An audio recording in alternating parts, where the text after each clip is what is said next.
Guys, hello nga, hello nga. Yan guys, papunta na ako sa spot namin ng mag-aalis hunter. Sana makakuha. Ang pinaka-the best dun guys, sa sobra kong kamadalian, yung chinilas ko baliktad. Yung kabila crocs, yung kabila ungiya. Lalakad na ako papuntang spot. Sana kaya yung mga kasama ko.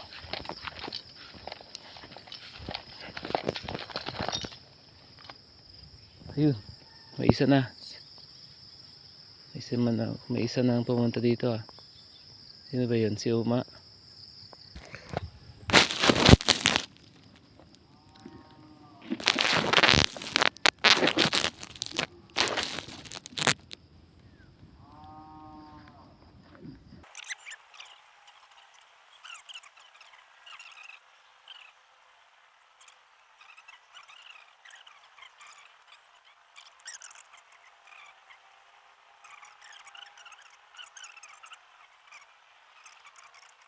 At yan nga guys, habang nagsiset up kami, may dumating na din na isa, si Alan ang binanuhan ata ito. Pero didiretso na daw siya doon sa unahan at doon na siya magsisimula mga wheel. Kami dito muna kami magsisimula.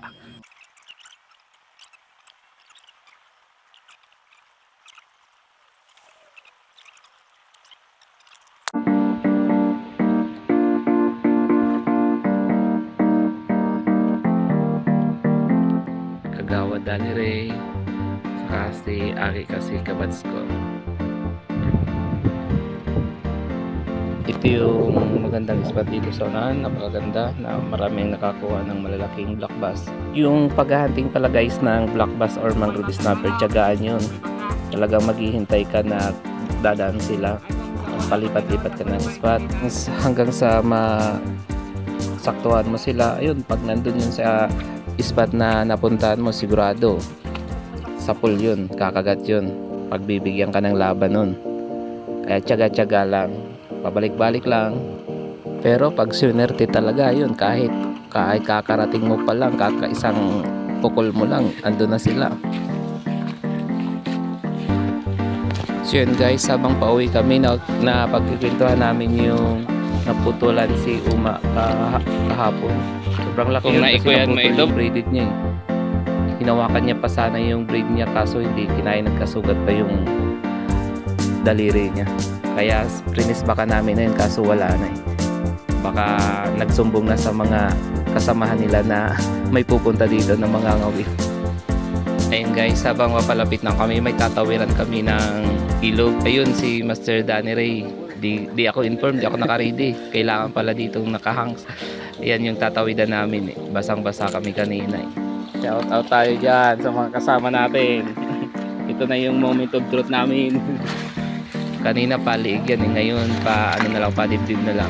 Lamig pa naman ang tubig dito guys. Sabi daw nga may pating dito pumapasok eh. Buti wala ngayon. Yan, nakaboboto dyan. Ayun. Ayun na nga silang dalawa. Ang mamacho.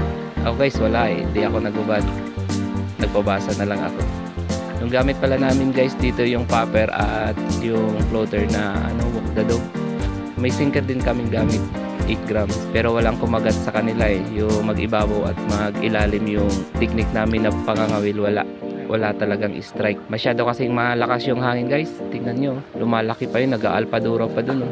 Sana sa susunod na race back makahuli na kami guys. Nag-alpadura manigdi oh.